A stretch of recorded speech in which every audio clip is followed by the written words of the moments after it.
Good morning. Last day of class. Yay. Make sure that just one person from your group emails me your project. A couple things with the group project. I'll be sending out an email here as soon as I get done recording this video for you to rank your classmates. And the email will have a lot of details. You will email me directly with your ranking.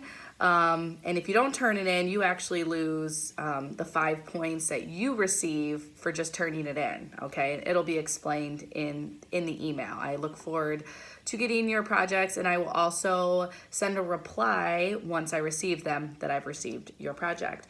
So yesterday, a lot happened in the world of sports due to COVID. If you haven't seen, the Big Ten announced that they will be moving strictly to an all-conference schedule, which was, as if they talk about, we use the term the Power Five conferences. Those are the big-time conferences. Now, when you see that on paper, they talk about the health and safety of the student athletes, but there is definitely more to these decisions than just the safety and well-being of athletes. Understand a lot of these major Division I schools, not only in football, but in volleyball and some other sports, they actually play mid-major Division I schools, and they pay them to play. So if you are a UNI fan or follow UNI at all, UNI was supposed to play the University of Iowa in a game and get a payout of about $1.1 million. And so now they're not getting that money because that game is now canceled. So there's some speculation that Big Ten went to this structure because they know they can't have fans in the stands. So they knew that they wouldn't have tickets to sell for that UNI game, and so they will be losing money if they play it.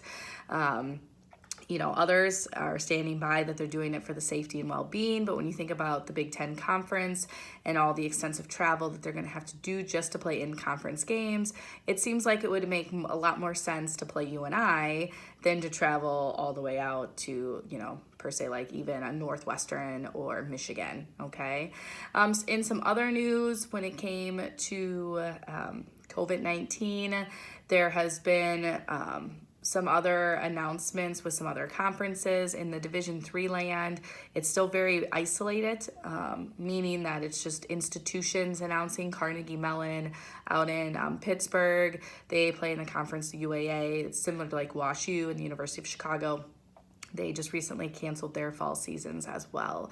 So this is just the start of it, and it does make me sad that we're not meeting as a group to kind of discuss the effects that this is going to have on all of us moving forward this fall. It sounds like every institution, even the ones that are canceling competition, are going to be trying to do something this year, whether it's this fall or next spring.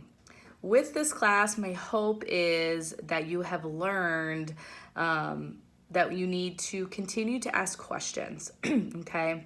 You need to ask why things happen.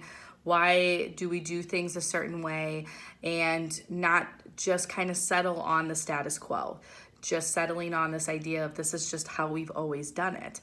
I want you to really start to look at society and sports with a different set of glasses on almost. I am a huge sports fan. I am a head coach. I love sports. I love everything about it, and I miss it dearly. It doesn't mean that there isn't flaws. It doesn't mean that there aren't things that we all could be doing better. And it also, every year I teach this class, makes me realize more and more the type of impact sports has in our society. I left you a couple other videos this week saying how sports is impacting kind of the conversation with racial injustice. And, more has happened in the WNBA. If you haven't followed the news, an owner in Atlanta has come out and said, she does not support her players taking part in any type of protesting in the WNBA. So meaning no kneeling, no type of shirts that says, Black Lives Matter or, I can't breathe, things like that, of that nature. She really believes that politics should stay out of sports. And that's an really awesome thought in some ways, but that's just not the case.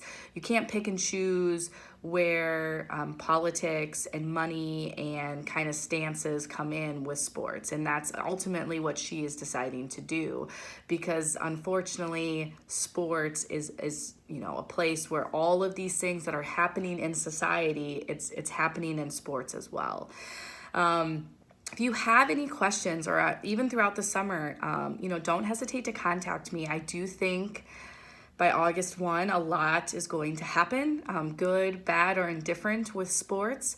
And so, don't hesitate to send an email if you find an interesting article, or if you're reading things and you have questions or concerns about what's transpiring. I'd be happy to answer it for you.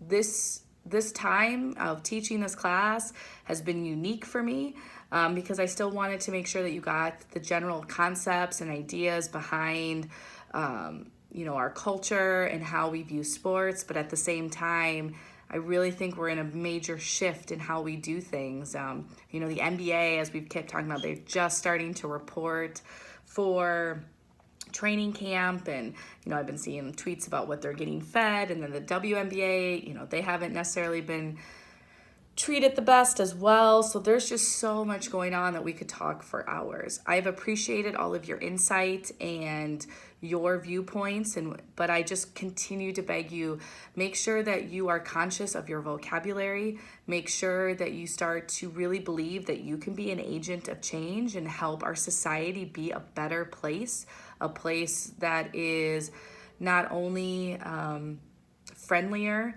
but supportive, and a place that we listen and learn. I'm very opinionated. I'm very passionate about my beliefs. And one thing that I continue to try to work on is just listening to others and where they've come from and their experiences. And as much knowledge as all of us have, understanding that we don't know it all and being open to learning. So again, it's been great teaching all of you. I will continue to update your grades. I'm getting close. I'm almost done with week 5, and I'll be working on week 6 grades. As I've said before, if I have any concerns, I will definitely be in touch with you individually. Thank you so much for your hard work. I know it has not been easy to be online learning for as long as you guys have been. I'm an in-person type of teacher too. And so for even me, I've been teaching online since March.